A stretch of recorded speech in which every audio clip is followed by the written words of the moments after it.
lagi kalau hidup. Ya, jadi dalam setiap amalan itu kalau diberikan peluang jangan ditunda. Sifat menunda amal itu berpotensi meninggalkannya. Berpotensi meninggalkannya. Setan itu cerdik, ya, jenius. Jadi kalau Anda kehilangan kesempatan, belum tentu besok dapat. Ya. Jelas sampai sini? Nah, jadi pertama keluarkan jenis amal soleh di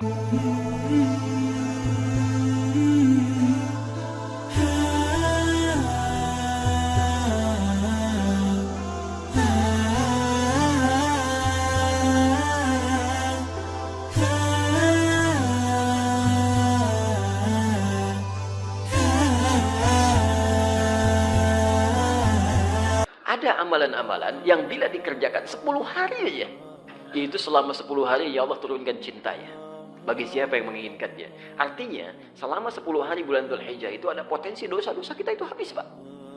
Jadi kalau nggak dimanfaatkan rugi luar biasa. Anda dikasih Ramadan 30 hari nggak dimanfaatkan, Masya Allah gitu kan. Sekarang dikasih lagi 10 hari masih kurang juga. Anda butuh berapa hari lagi untuk mengampuni dosa-dosa? Ya.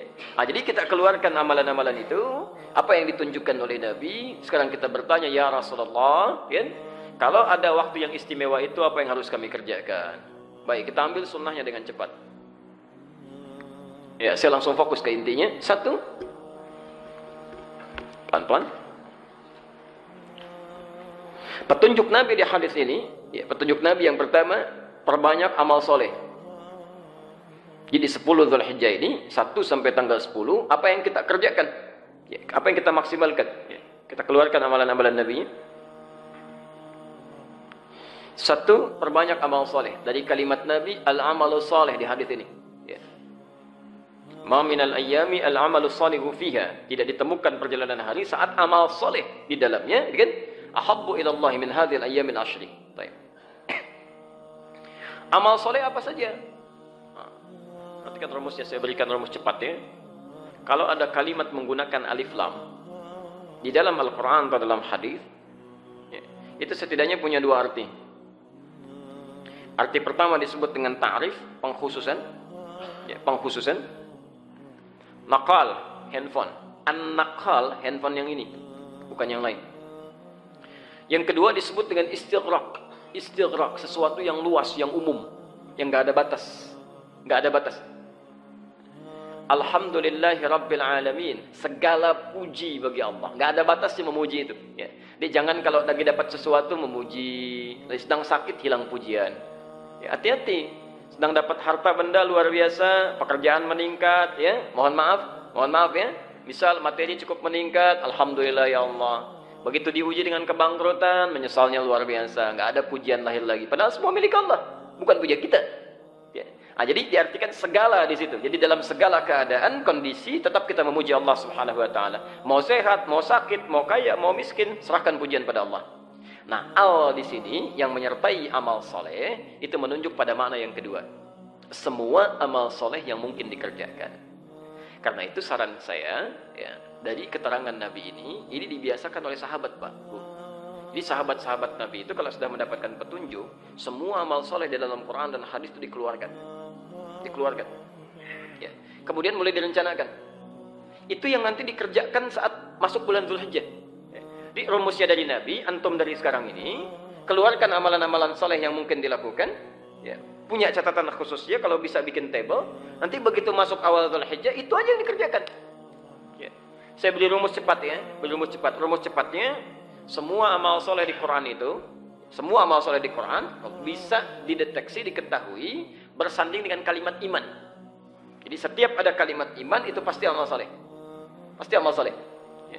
Baik, kita ambil contoh misal, wal 'asr innal insana lafi illal ladzina amanu wa amilus shalihat. Rinciannya, ya, kalimat iman pertama Al-Baqarah ayat 3. Alladzina yu'minuna bil ghaib wa yuqimunas shalah. Setelah menyebutkan kalimat iman menyebutkan salat.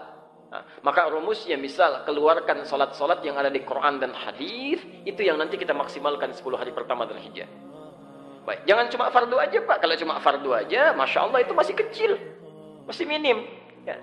Jadi kalau antum sampai usia sekarang baru mengerjakan salat fardu, jangan bangga dulu, yang lain juga ngerjakan.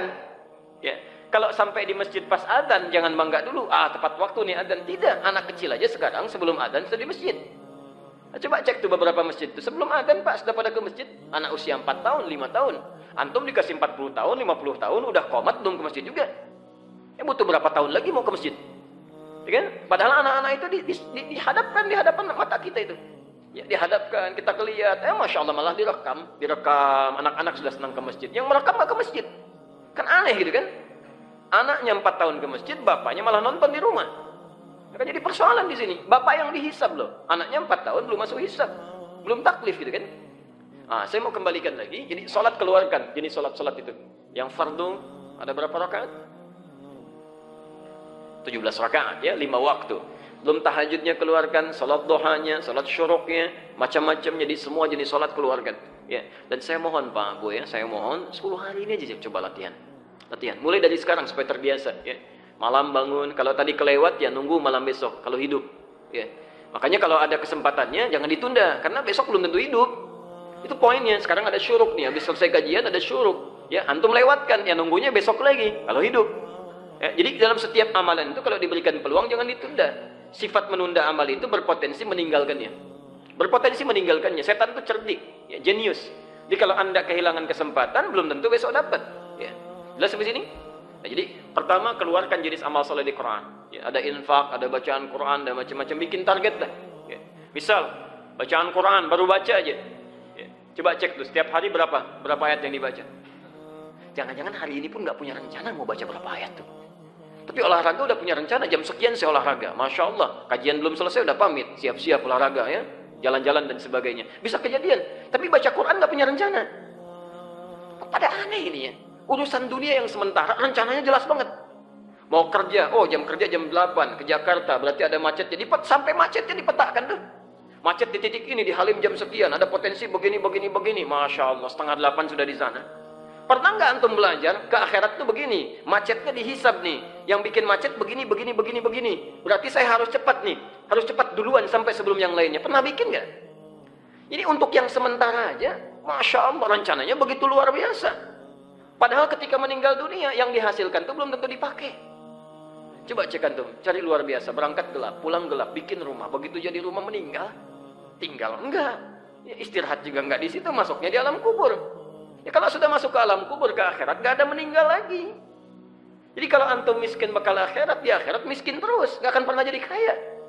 Tapi kalau antum pernah miskin di dunia, enggak usah khawatir kok. Meninggal, status hilang. Coba cek ya, antum jangan bangga kalau jadi orang kaya. Begitu meninggal nggak ada statusnya. Di batu nisan juga nggak ditulis kan? Di batu nisan nggak ditulis. Cek di tanah kusir ada nggak batu nisan? Orang terkaya, bapak nggak ada. Sama aja kan orang paling miskin. Almarhum sekian, Fulan bin Fulan wafat tahun sekian, selesai. Tapi di akhirat tidak. Anda kaya disanjung oleh Allah. Hafalan Quran Anda banyak sampai hafal disanjung, diumumkan seluruh penduduk langit dan bumi tahu. Anda kaya di galaksi, orang galaksi aja yang tahu. Orang Jakarta enggak. Ya, coba cek ke seluruh dunia belum tentu ada yang tahu. Silahkan bikin spanduk dari Sabang sampai Merauke. Saya orang paling kaya. Orang ujung Afrika nggak akan kenal. Nggak ada. Tapi kalau Anda kaya di akhirat, penduduk langit dan bumi, jin dan malaikat itu menyaksikan. Ayo bikin. Ya cobalah cara berpikir kita rubah sedikit mumpung masih hidup. Ya berdoa kepada Allah, minta dilembutkan hati, minta dibimbing dan sebagainya. Mau kapan berubahnya, kan? Dan saling mendoakan, jangan soleh sendirian. Jangan soleh sendirian, ada tetangga belum bisa ke masjid, doakan, jangan dicela. Tahu nggak, itu tetangga saya udah puluhan tahun nggak pernah mau ke masjid sampai sekarang. Ya Anda ngapain? Ya, saya sering katakan barangkali dititipkan kepada Anda menjadi tetangga karena cuma Anda yang bisa mendoakan, mengajak gitu ya. Nah, jadi rumus pertama, coba kalau bisa Pak 10 hari itu keluarkan. Saya harus khatam Quran nih, misal baca aja 30 juz dalam 10 hari. Berarti 1 hari 3 juz. Masya Allah. Belum kuat buat 15 juz. 1 hari 1 juz setengah. 1 juz setengah itu paling 200 ayat. 200 ayat dibagi 5 kali waktu sholat. Masya Allah. Jadi dibagi 5, 40 ayat. Ya, cuma 40 ayat kok. Ya, dibagi 2 lagi. Sebelum sholat 20 ayat, setelah sholat 20 ayat. 20 ayat itu berapa menit sih? Gak nyampe 10 menit. 5 menit selesai. Jadi Anda cuma butuh 10 menit setiap kali sholat. 5 menit sebelum, 5 menit setelah. Untuk 15 juz. Kalau Anda tambah lagi 10 menit sebelum, 10 menit setelah. Masya Allah. Khatam Quran tuh. Ya, kalau lancar bacaannya. Kalau enggak, alhamdulillah pahalanya 2 kali lipat kan? 2 kali lipat. Bukankah hadisnya mengatakan demikian? Kan? 2910, ya kata Nabi, man qara'a harfan min kitabillah falahu asyru hasanat. Siapa yang baca, ya, Masya Allah, 1 huruf dari Quran mendapatkan 10 kebaikan.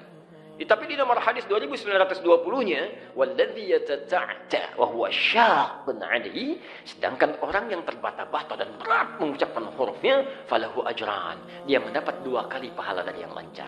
Masya Allah. Pilih mana? Lancar 1 pahala, enggak lancar 2 pahala. Ya pilih lancar.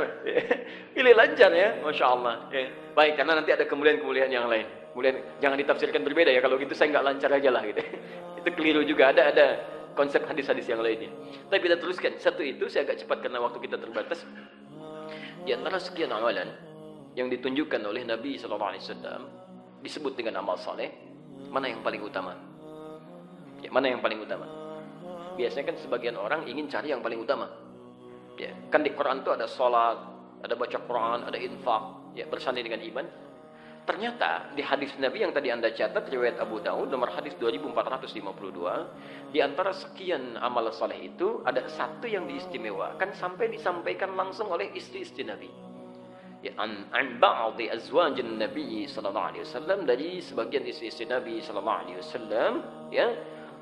Mereka menyampaikan kana Rasulullah sallallahu alaihi wasallam, adalah kebiasaan. Jadi kalau ada kata kana bersanding dengan orang itu kebiasaan.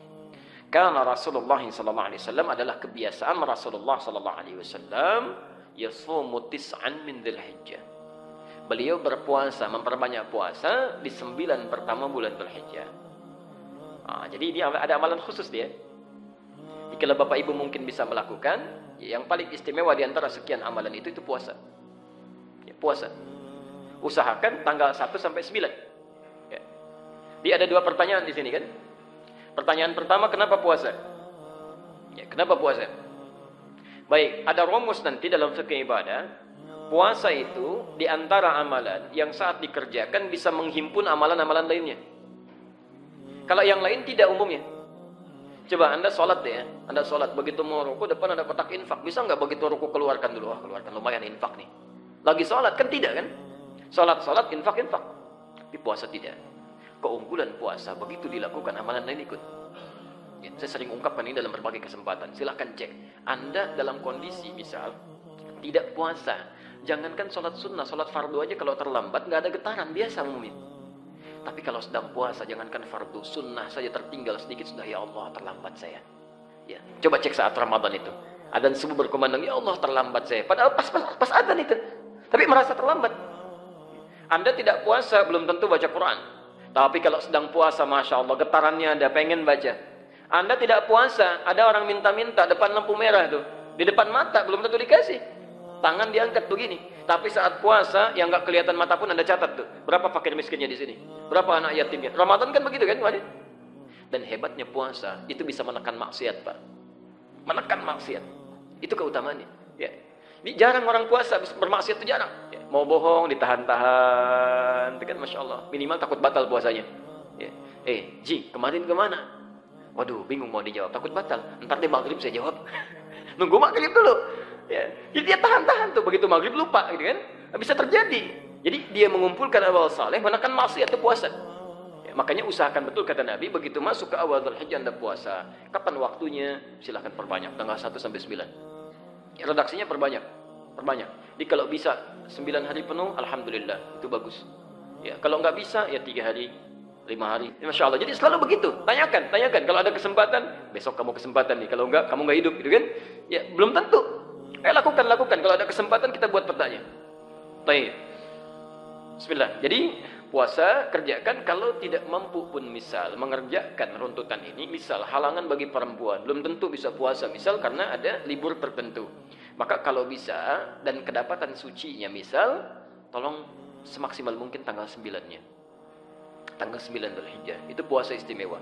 Ya, saking istimewanya saya agak cepat, Nabi mengkhususkan kalimat khusus pada puasa di hari ke-9 ini. Ya, diriwayatkan di hadis Muslim, kitabnya saya bawa, nomor hadis 1162. Sudah?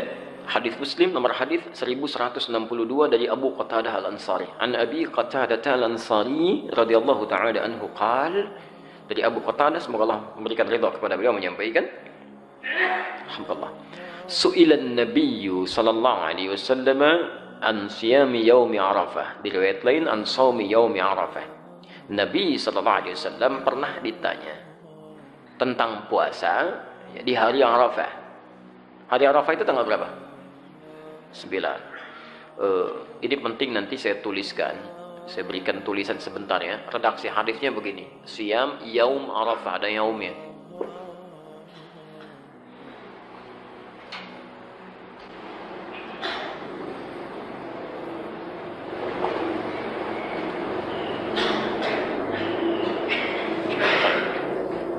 Ingat ya, Siyam yaum Arafah. Suka agak keliru, sebagian orang mengatakan saum Arafah. Kalau cuma disebutkan Nabi mengatakan Siyam Arafah, puasa Arafah, Arafah itu menunjuk pada momentumnya ya, momentum orang wukuf. Jadi kalau bahasanya puasa Arafah, maka nggak ada penafsiran. Semua di seluruh negeri ini harus berpuasa bersamaan dengan orang wukuf. Jadi nggak usah ada penafsiran. Nggak usah ada penafsiran. Jadi begitu di Saudi misalnya wukuf sekarang, kita ikut puasanya di hari itu. Jelas ya? Itu kalau tidak menggunakan yaum. Tapi kalau menggunakan yaum itu disebut dengan dzarfuz zaman. Ya. Huruf yang melekatkan sesuatu pada waktunya, bukan momentumnya. Menunjuk pada waktu. Ya. Di yaum itu menunjuk pada waktu. Maksudnya apa? Hadis ini ingin menegaskan puasa ini dilakukan bukan mengikuti momentumnya, tapi mengikuti waktunya. Ya. Waktu orang wukuf tanggal berapa? 8 apa 9? 9. Ya. Di waktu orang wukuf di tanggal 9 Dzulhijjah. Artinya kalau di satu tempat, satu daerah, satu negara sudah masuk ke tanggal 9 Dzulhijjah, sekalipun tidak sama dengan tempat orang wukuf sekarang di Saudi, maka itu sudah harus menunaikan puasanya. Jadi jatuh puasanya pada tanggalnya, bukan pada momentum wukufnya. Jelas ya? Yang harus diikutkan pada tempat tertentu. Ya, misal sekarang di Saudi. Ya. Misal, mohon maaf, pemerintah kita menetapkan waktu misalnya awal Dzulhijjah beda dengan Saudi misal, karena zonanya misalnya ada perbedaan tertentu. Ya, dalam hal tertentu, kondisi tertentu, misal saja. Nah, maka yang diikuti saat puasa Arafah itu bukan ikut ke yang wukuf, bukan waktu Saudi, tapi waktu sini. Ya, karena zona itu bisa berbeda, Pak. Ya. Saya sering katakan begini, Saudi dengan Indonesia beda berapa jam? Wah, antum ukurnya ke Jakarta 4 jam, di Papua 6 jam. Indonesia itu kan luas, dari Sabang sampai Merauke, ya kan? Masya Allah. Jadi kalau kita ukur dengan Papua 6 jam, Jakarta 4 jam. Nah, sekarang lihat begini misal, ini baru Papua ya, belum negara-negara lain yang bedanya cukup jauh. Ya, ketika Saudi menetapkan tanggal 9 Dzulhijjah, ya, misal maghrib di Saudi, misal jam 7, di Papua jam berapa? Udah jam 1. Udah jam 1 dari dini hari, di Saudi baru maghrib. Artinya ke Saudi ketika masuk misalnya waktunya jam subuh misal saja jam 5. Jam 5 di Papua udah siang. Udah siang, bahkan sebagian sudah beda waktu. Yang jadi persoalan misalnya kalau Saudi duluan, Saudi sudah tanggal misalnya 9 Dzulhijjah rahmakallah. Di sini sebelumnya. Bisa terjadi. Jadi begitu sana sudah masuk maghrib, di satu tempat misalnya baru masuk ke awal tanggal 9. Ya, baru mau subuh gitu kan, itu belum nyambung, waktunya berbeda. Dari segi penunaiannya, ini kaidah. Dan di sini sepakat, bahkan ulama-ulama di Saudi pun memberikan fatwa. Jadi kalau di satu negara zona waktunya berbeda jauh, ya tidak terlampau dekat, yang bisa melahirkan perbedaan waktu, maka waktu di negara tersebut yang diikuti. Kecuali kalau waktunya dekat, sekitaran Teluk, kemudian UAE, Qatar, bahkan kami sampai ke Libya. Itu kalau Saudi musim haji sudah ikut waktu Saudi, ya nggak ribut-ribut lagi. Kecuali kalau yang masanya cukup agak jauh seperti kita saat ini di beberapa tempat. Jelas ya? Jadi nanti kalau pemerintah menetapkan waktu misalnya bersamaan, alhamdulillah. Kalau tidak, ikuti waktu kita. Jelas ya? Baik. Itu pahalanya, Pak. Sehari aja, Bu. Sehari aja. Yukaffiru sanatal madiyah wal baqiyah. Bisa menggugurkan dosa setahun berlalu. Plus menjaga tidak berbuat dosa setahun yang akan datang. Lumayan. Anda puasa sehari, dosa setahun gugur. Setahun, Pak. Yang hari ini aja belum tentu diampuni. Ini setahun. Masya Allah. Ya? Dan yang paling menarik bahasanya, lihat cara menerjemahkannya ada sementara, mohon maaf yang keliru menerjemahkan. Ada yang mengatakan mengampuni dosa setahun berlalu dan setahun yang akan datang. Masya Allah, kalau setahun yang akan datang sudah diampuni dosa, berbuat dosa aja. Itu ada sendal di depan bagus-bagus, ambil nanti. Ya, Masya Allah. Karena nggak dihukum, dan dia dihukum nggak dihitung. Nah, itu cara berpikir yang keliru. Jadi menerjemahkannya, mengampuni dosa yang telah lalu setahun, dan menjaga orang ini tidak berbuat dosa untuk setahun yang akan datang. Artinya kalau ada orang, maaf ya, ada orang berpuasa Arafah, setelah puasa masih bisa berbuat dosa dari ujung kepala sampai ujung kakinya, berarti puasanya gagal.